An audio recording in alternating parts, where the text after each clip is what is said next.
भारतीय जनता पार्टीचे कुलाबा विधानसभा मतदारसंघाचे राहुल नार्वेकर यांची आज पुन्हा एकदा विधानसभा अध्यक्षपदी निवड झालेली आहे। बिनविरोध त्यांची अध्यक्षपदी निवड झालेली आहे।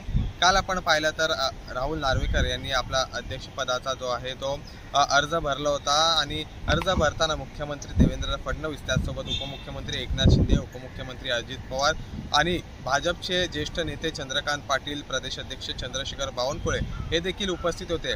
काल आपण पाहिलं तर नामांकन अर्ज भरताना विरोधी पक्ष जो आहे महाविकास आघाडी त्यांच्याकडून उमेदवारी अर्ज जो आहे तो या पदासाठी भरण्यात आलेला नव्हता आणि आज राहुल नार्वेकर यांची बिनविरोध अध्यक्षपदी निवड झालेली आहे। तर दुसरीकडे काल मुख्यमंत्री देवेंद्र फडणवीस यांची महाविकास आघाडीच्या नेत्यांसोबत एक बैठक देखील पार पडली आणि या बैठकीत महाविकास आघाडीने जी उपसभापती आहे विधानसभेचा त्यासाठी मागणी केली आहे, त्यासोबत विरोधी पक्ष नेते पद याची देखील मागणी त्यांनी केली आहे। आणि या संदर्भात सूत्रांनी अशी माहिती दिली आहे की मुख्यमंत्री देवेंद्र फडणवीस सकारात्मक आहे, या संदर्भात बैठक होणार आणि बैठकीत जो आहे तो निर्णय घेण्यात येणार आहे। तर दुसरीकडे आपण पाहिलं तर शिवसेना शिंदे गट देखील विधानसभा अध्यक्षाच्या पदासाठी जे आहे ते आग्रही होती। त्यासोबत आपण पाहिलं तर गेल्या काही दिवसांपासून चर्चा होती की विधानसभा अध्यक्षपद कोणाला मिळणार आणि काल भाजपने राहुल नार्वेकर यांचा नामांकन जो आहे तो भरला आणि आज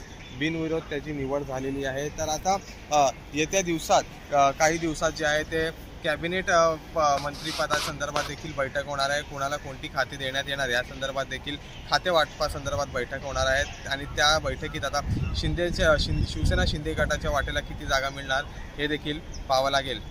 Daryl Miranda, India news, Maharashtra.